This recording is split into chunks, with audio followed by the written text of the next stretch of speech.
Hi, everybody. Thank you for joining us this afternoon for our GASB update. This is going to be a GASB refresher for standards that still matter.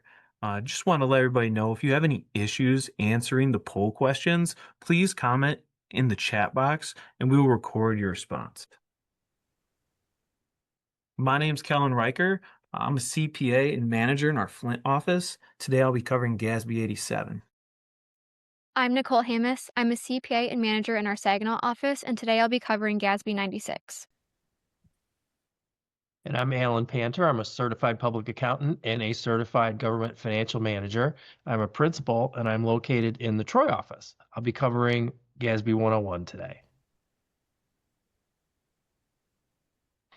First up is going to be GASB 87 for leases. It's been a few years since the standards come out, so we're going to do a quick overview. This standard was created to recognize the asset of the lease that we have a non-financial benefit from utilizing with that lease. The standard requires these leases that meet certain criteria be recorded on the books of the leasee as a right-of-use asset and a lease liability. This is then reduced each year for the life of the lease. Some of the most common requirements are that it's a written or legally enforceable contract that's in place, no handshake agreements. You have a right to use a non-financial asset. For example, of a financial asset, let's say you're leasing a fire truck. If we have an agreement with a bank to borrow funds for a new fire truck, this is not a lease. Although there is a contract and payments being made, the agreement is financing the purchase and creating a financial liability, not giving the right to use someone else's non-financial asset. Also needs to be exchange transaction. Another caveat to this is that it needs to be an exchange of equal value. If we lease out a building to a nonprofit for $1 a year, this is not a lease that falls under the standard as it is not for equal value of that building. An easy one is that the contract is longer than 12 months, pretty straightforward. Also, that is a non-cancelable contract. This can be cancelable at any time or with short notice by either party. Caveat, it has to be without significant financial repercussions. If we lease a vehicle, let's say, we may be able to cancel the lease at any time, but if we must still make all of the monthly payments that we were required to make, then this is a significant financial repercussion and still falls under the standard as a lease, although it's still cancelable. Under this standard, you can have two different stances. You can be the leasee or you could be the lessor, and each has a little bit different accounting. The lessor is to where we own the asset and are collecting payments for allowing someone to use the asset that we own. A lessee is the opposite, to where we're paying someone that owns that asset so we can use that asset. Again, both ends fall under GASB 87 and require different accounting. As a lessee, once you identify a lease which meets the criteria of being recorded under the standard, which we'll go over later, you must record a right-of-use asset and a lease liability on your books. And to do this, you need to calculate what those dollar amounts are. First, you need to decide on the inputs into the calculation. The main two are the length of the contract, including all renewal periods, which need to be reasonable. If there are, let's say there are unlimited 5-year renewal periods for the lease of an office space, you got to think, do we really plan on using that office space for 100 years from now? So making sure that those are reasonable. Also, we need to decide on an interest rate or a discount rate. This is hopefully stated in the lease document, but it might not be. If it is not stated in the document, it is recommended to reach out to the lessor. If they cannot give you that rate, you can also use a reasonable and supportable rate. Let's say, for instance, the applicable federal rate for the month that the lease was signed. These and other lease inputs will go into the calculation in order to quantify the amount of the right-of-use asset and lease liability. It should calculate the schedule of activity for both the asset and the liability for the life of the lease. For the right-of-use asset, it's actually amortized using straight line method, just like a normal capital asset, over the life of that lease. The lease liability, however, uses a debt amortization schedule to reduce the liability by the principal payments. So, depending on the other inputs for your lease calculation, these two amounts may not always match. On the lessor side, it's a little similar, but a couple less steps here. So once you identify that the lease that meets the criteria of being recorded under the standard, you must record a lease receivable and possibly a deferred inflow of resources if that lease is in a governmental fund, as they use modified accrual basis of accounting to where the period of availability will come into play. Again, we need to decide on the inputs to the calculation, and the two main ones are the reasonable length of the contract and the interest or discount rate. Then the calculation here will be an amortization schedule for the lease receivable and deferred inflows of resources, if applicable, which are reduced by the principal payments. So let's go over some common leases we see at governments a lot. We see copiers, possibly Xerox, mail machines, possibly Pitney Bowes. We also have vehicles. We see a lot of police vehicles being leased. Buildings as well, either whole buildings or portions of buildings. This can be on the leasee or lessor side. Land as well. This could be driveways for use or areas that we own for billboards or cell phone towers. And equipment we see a lot of times as tasers or body cams for police. This brings us to our first poll question.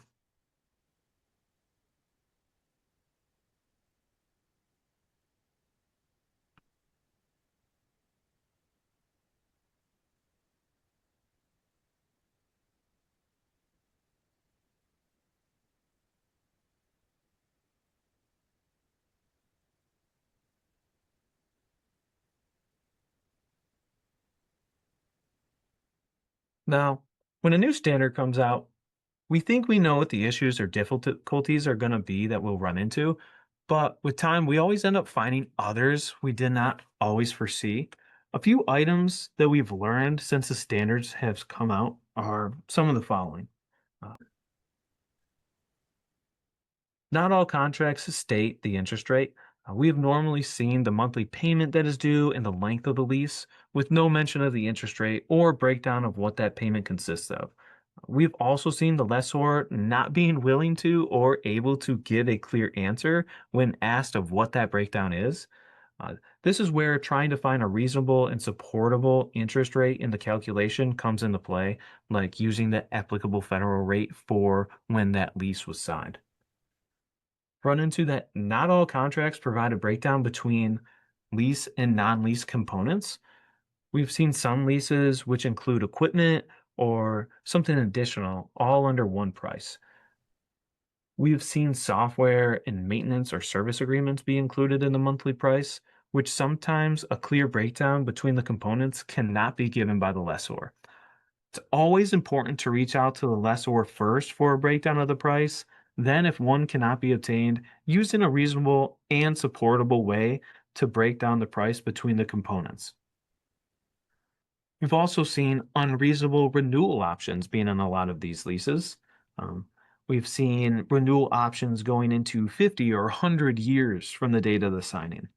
Although those are available, we should always take a step back and consider, will I be using this in X number of years? Will something else come along we may want to explore in X number of years?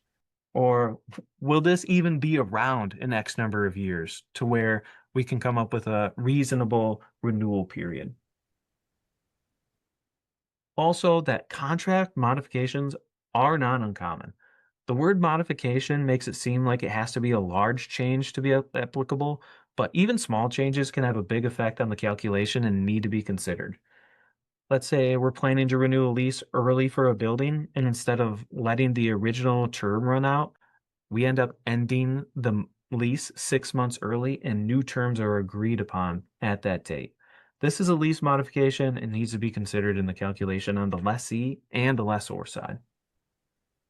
So just want to go over some common errors that we've seen. The first one is missing leases. We as auditors come out, We ask for all those lease agreements. And if we're not maintaining uh, a good schedule of all of our new leases and when they expire, when a new one gets signed, gets added on, one can easily be missed. Also, we've seen reasonable or unreasonable renewal periods be used. Um, really making sure that we're asking those questions on how long are we planning to use this lease if we're considering the renewal periods is very important. Missed lease modifications, uh, like my example, to where if anything changes at all, how many days are in that lease and what that term is, what we're paying, what the interest rate is, those all need to be considered in the calculation. And a big one here is going to be our budget overages. That first year of the lease in a governmental fund, we do need to make sure that we're budgeting for the full lease amount in that original year as a other financing source and a capital outlay. So I want to leave you with some items to consider on all leases. First, is this actually a lease? Do we have a legally enforceable contract? Is this a non-financial asset? Uh, is the lease term over 12 months? Very straightforward. Is the lease cancelable by either party with no financial repercussions? Is there any non-lease components? Software included? Is service or maintenance included to where we have to break those out in that calculation? What is a reasonable lease term, including all renewal periods? We need to make sure that what we're using makes sense. We always have to consider, am I the leasee? Am I the lessor? That one should be pretty straightforward, but something to consider in these next two questions. As a leasee, if it's my initial year of the lease and it's in a governmental fund, I need to budget for that full lease term, that as an other financing source and capital outlay. And as a lessor, if that lease is in a governmental fund, we need to record a deferred inflow of resources due to that period of availability. And we're going to launch our second poll question.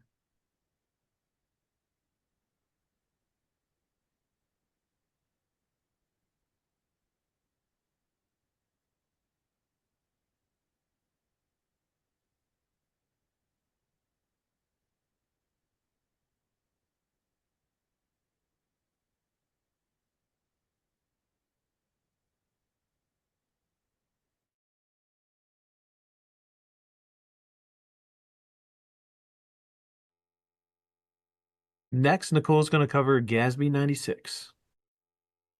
Today, I'll be covering GASB 96, which addresses subscription based information technology arrangements, commonly referred to as SPIDAs.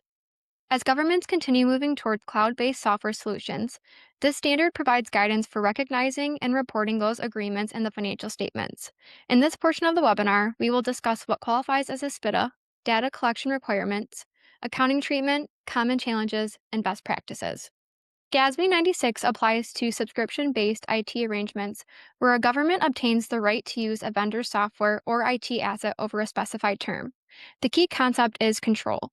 The government must have the right to obtain the service capacity from the software and determine how it's used. The present service capacity is the current ability of the software or IT asset to provide its intended functionality and benefits to the government. So, something to keep in mind is if you have the right to use the software and you're receiving that software's benefit, then you have that right to obtain the present service capacity. GASB 96 is also modeled after GASB 87 leases, so both will follow a similar right to use accounting framework.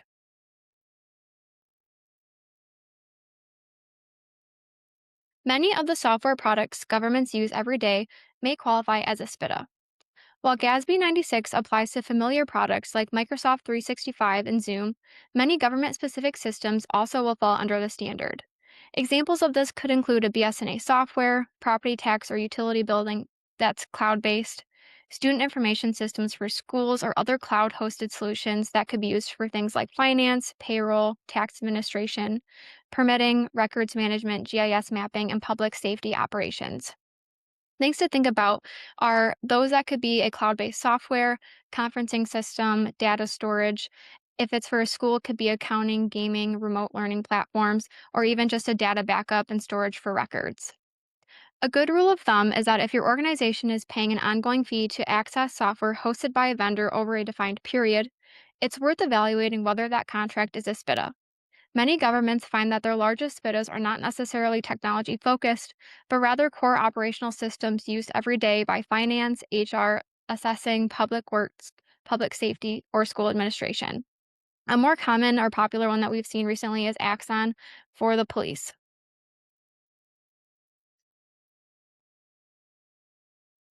Not every technology contract will fall under GASB 96, and there are several important exceptions.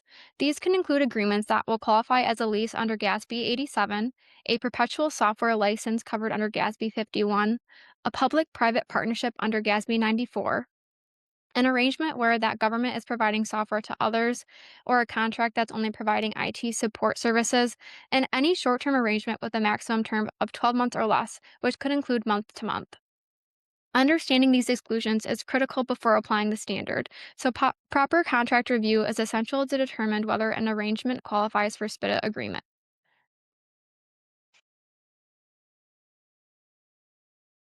Successful implementation begins with gathering complete and accurate contract information. So, things that you'd want to collect is the length of the subscription term, which could include any extension options or termination options. Then you'll want to get the subscription payment amounts, which could relate to the liability, any payments made or incentives received at commencement, which could relate to the asset, and any information on implementation or other project related costs that could require separate accounting treatment. Having this information upfront will significantly simplify accounting calculations and disclosure requirements later.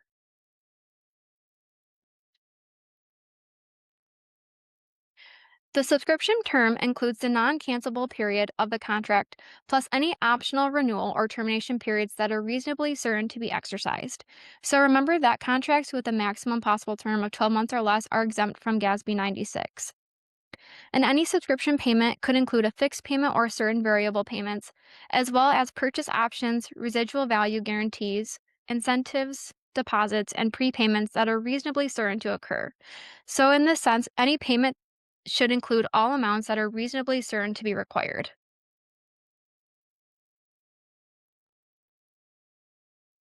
At commencement, you'll also want to identify any incentives received from the vendor or prepayments made before that subscription begins. These amounts will affect the initial measurement of the subscription asset, which is the subscription liability plus any pre commencement payments to the vendor or capitalized implementation cost, minus any incentives received from the vendor at or before commencement. You'll also want to identify implementation and project costs beyond that reoccurring subscription fee. So each cost should be evaluated based on that project it relates to and the implementation stage in which it was incurred. We'll take a pause for our next poll.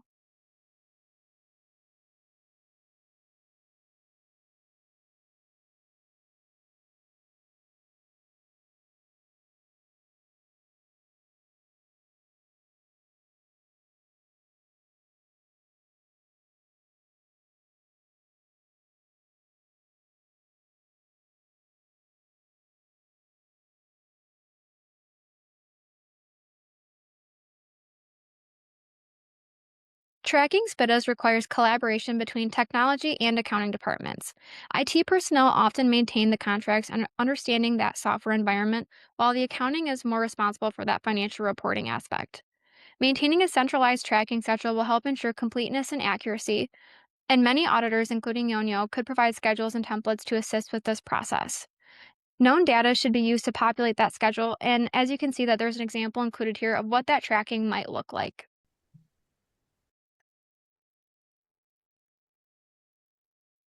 For SPIDAs paid from governmental funds, accounting becomes more complex because the fund statements and government-wide statements use different measurement focuses. The governmental fund will record the current financial resource effects of the transaction. Separate government-wide entries are also necessary to reflect that long-term subscription asset and liability. Governments must record the appropriate entries in both environments to reflect the subscription liability and related right to use asset in accordance with GASB 96. The illustration here summarizes the general accounting treatment and related journal entries. So if you go through the process and you're determining that you have a new SPITA during the year, in the governmental funds, you'll record a debit to capital outlay and a corresponding credit to other financing sources. And when you actually make those payments for the SPITA, you'll record a debit to the principal payment and interest expense with a corresponding credit to cash as those payments are made.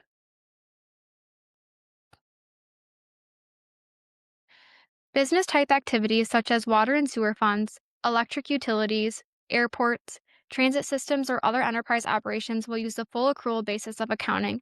And because of this, the accounting treatment's more straightforward and will closely resemble the accounting model used for leases under GASB 87. At the commencement of the subscription term, the government records a liability and a corresponding asset, which would represent the right to use the software over that contract period. The liability is then measured at the present value of that future subscription payment, while the asset is initially measured based on the liability plus a certain implementation costs and prepayments less any incentives received. So over time, that asset is amortized over the term, and interest expense is recognized on that liability. And as payments are made, a portion will reduce the liability while a portion is recognized as interest expense. One advantage for enterprise funds is that there's no distinction between fund level and government wide accounting. And because enterprise funds already operate under a full accrual accounting, those entries recorded in the fund generally align with what will already be reported in the financial statements. Many governments rely on their auditors to assist with preparing government wide entries as a non attest service. Something to note is it's also important that for any new SPITAs subject to GASB 96, you want to make sure that they're incorporated into budgetary planning and reflected within the appropriate expenditure line items. This would help avoid any surprises during year end financial reporting. So it's recommended to review budgets periodically, especially near year end, to ensure that for any new SPITAs, they're properly accounted for in the budget.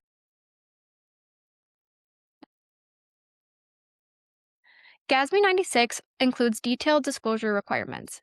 Governments should gather information about contract terms, subscription values, any allocation of multi component contracts, the accumulated amortization, future interest or principal payments, and vendor payments not yet included in that liability calculation.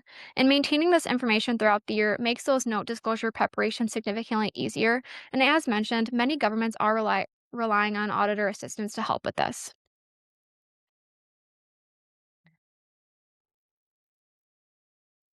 One common challenge is understanding that governmental fund treatment of subscription payments, where that full payment's really reported as a debt service expenditure. Another challenge is determining the discount rate. So if a contract includes an explicit interest rate, you would use that. But if not, then the government should use its incremental borrowing rate. And in some cases, there might be multiple components that require different discount rates.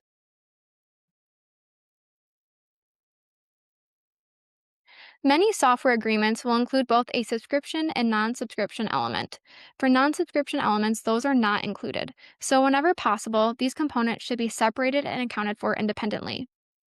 Additionally, contracts entered into at or near the same time with the same vendor may need to be combined if they were negotiated together or if the pricing of one contract depends on another. So, it's really important to carefully review contracts to monitor these situations. Contracts also will change over time, so amendments after the beginning of that contract generally represent modifications unless they reduce the right to use the software, which may be considered a full or partial termination. Governments must also reassess and remeasure SPITAs when significant assumptions change, including those lease terms, any discount rates, or the probability of exercising renewal, purchase, or termination options.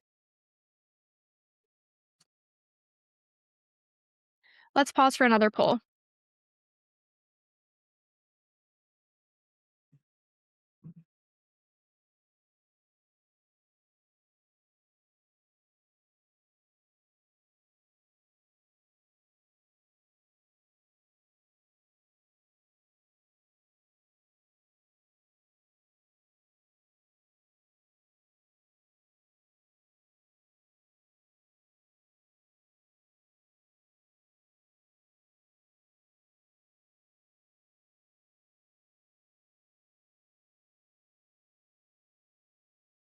To wrap up, successful GASB 96 implementation depends on strong processes and proactive monitoring. Identify and track all applicable contracts, establish an incremental borrowing rate methodology, evaluate renewal and termination options, monitor modifications, perform remeasurements when necessary, identify any embedded leases, and assess impairment indicators and maintain ongoing communication with your auditor. These practices will help ensure compliance and reduce audit challenges.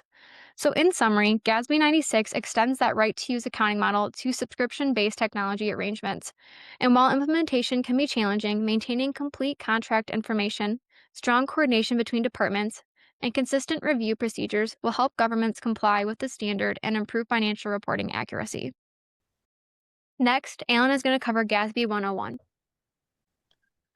All right. Well, last but not least, we'll talk about GASB 101, which is related to compensated absences.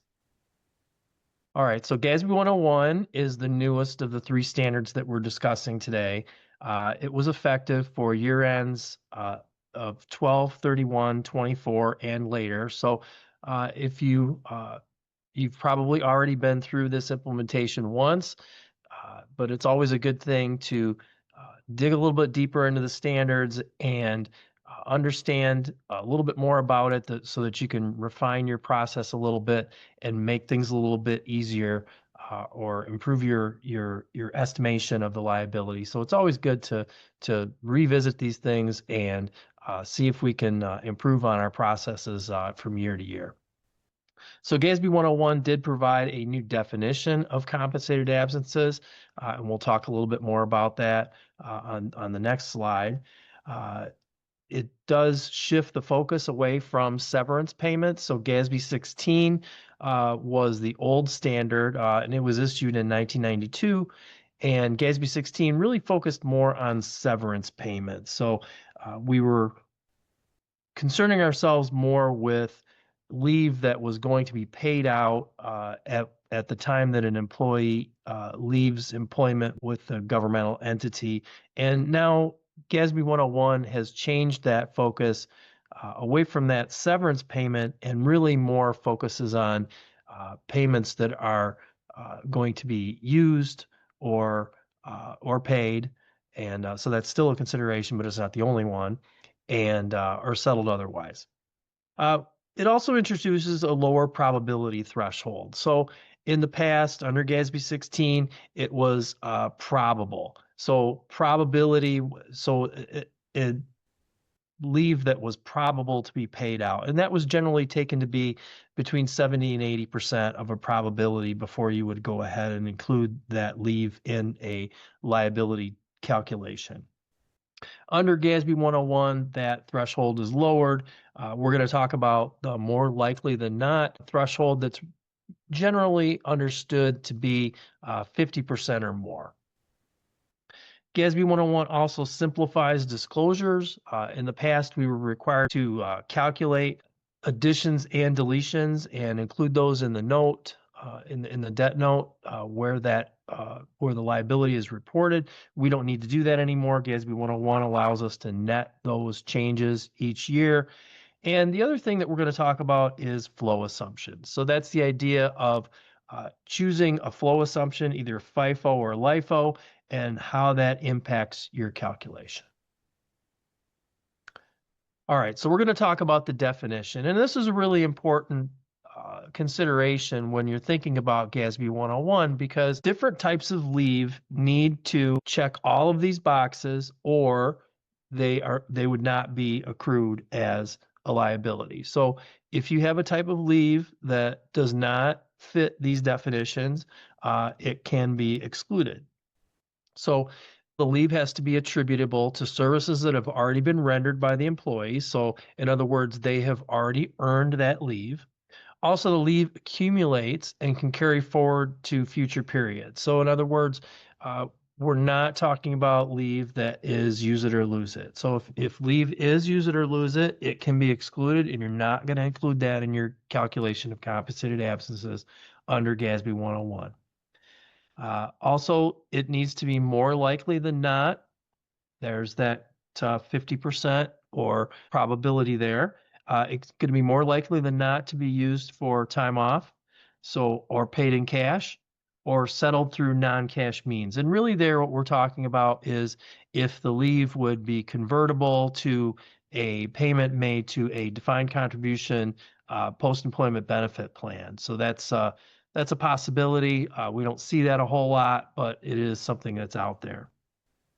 And if you have that, more likely than not, percentage, if it ends up being less than 50%, then you have no liability. So, and again, anything that doesn't meet this definition can be ignored when it comes to the calculation under GASB 101. So what is in and what is out? GASB 101 does include things like vacation, sick time, comp time, floating holidays that accumulate. So we're talking about, say, firefighters or police or medical personnel that they get time awarded for holidays like Christmas or Thanksgiving, those sorts of things, 4th of July. They get those holidays, but they get to accumulate that to their leave balance rather than actually taking it on the actual holiday. So those are included in the GASB 101 leave balance. Things to be excluded would be fixed holidays. So that's those exact same holidays that I just talked about: Thanksgiving, Christmas, 4th of July, Labor Day, all of that. For other employees that they don't accumulate and they don't float, those are not included in the GASB 101 calculation.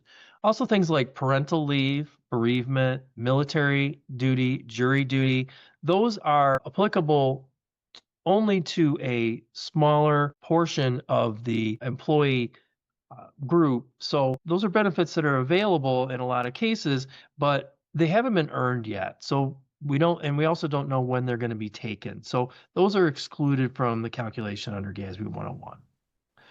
Also, leave that does not accumulate. So that gets back to the use it or lose it.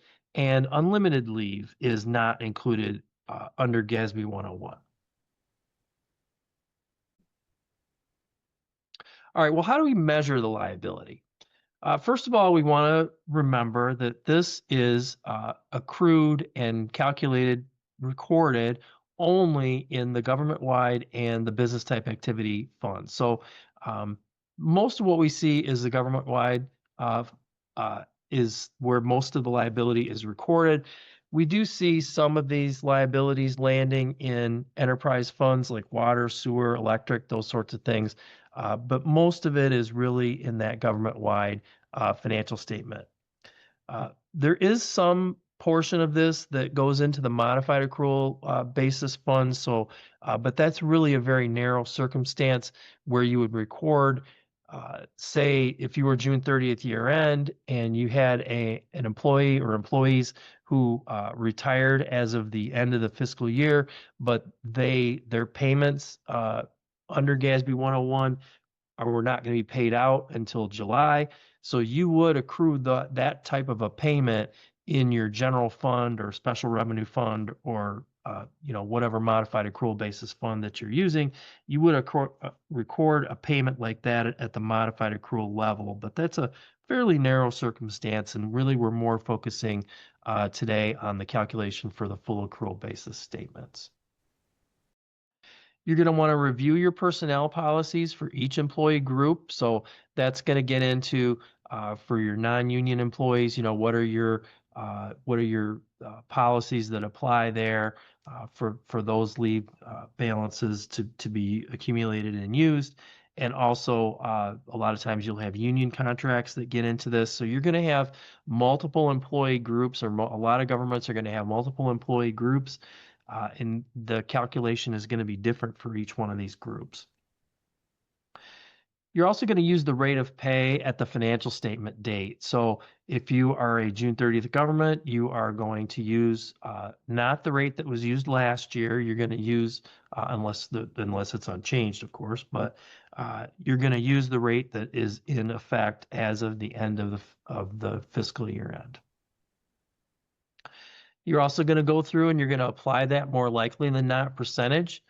You can use that, or you could apply that at the employee level. So each individual employee, if you've got a smaller number of people that's in there, or you can, if you're a larger government, you can go ahead and apply that more likely than not percentage by employee groups. And that is an estimate. That's something that you're going look at historical usage patterns and really try to determine what is the percentage that leave balance will be either used, paid, or settled through other means.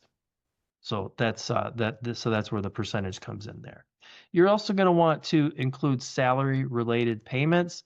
So that is generally FICA. So you're going to want to multiply everything by 1.0765. And then there's also, if there are any defined contribution pension plan contributions earned. So in other words, matches, so employee matching payments that would go there. This does not include contributions to defined benefit plan contributions. That is covered under GASB 68 and GASB 75, so that's excluded from the GASB 101 calculation. And the last thing we need to think about is the calculation of the current portion. So that's the idea of how much of the liability is going to be used, paid, or settled within the next year. And we're going to launch our 5th polling question.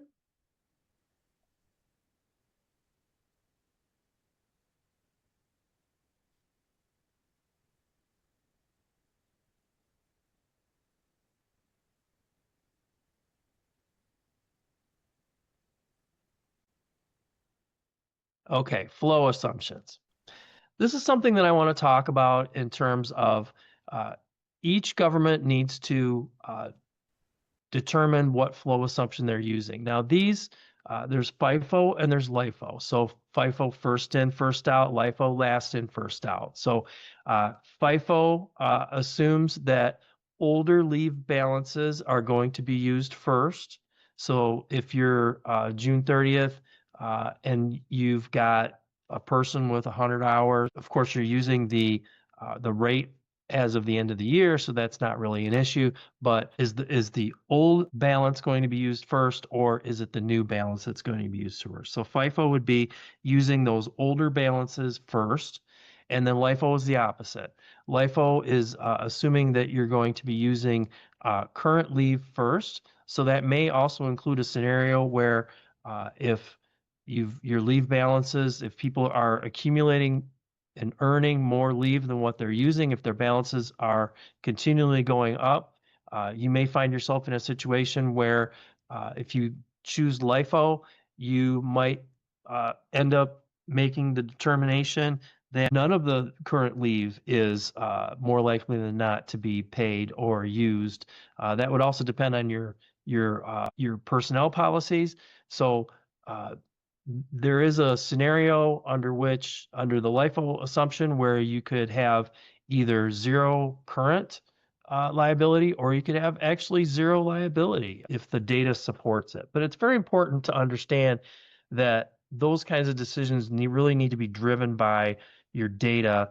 And but if you just did the calculation last year by coming up with the number of hours times the rate, and adding in your FICA and adding in your DC contributions, and then there's your liability, you might want to reevaluate that in light of the flow assumption, so that you can go ahead and apply that in a manner that makes a little bit more sense going forward. So so that flow assumption really does affect the more likely than not determination. And something to keep in mind is that you don't have to have the same flow assumption for the entire calculation. You can break that down into different employee groups and type of leave for that flow assumption.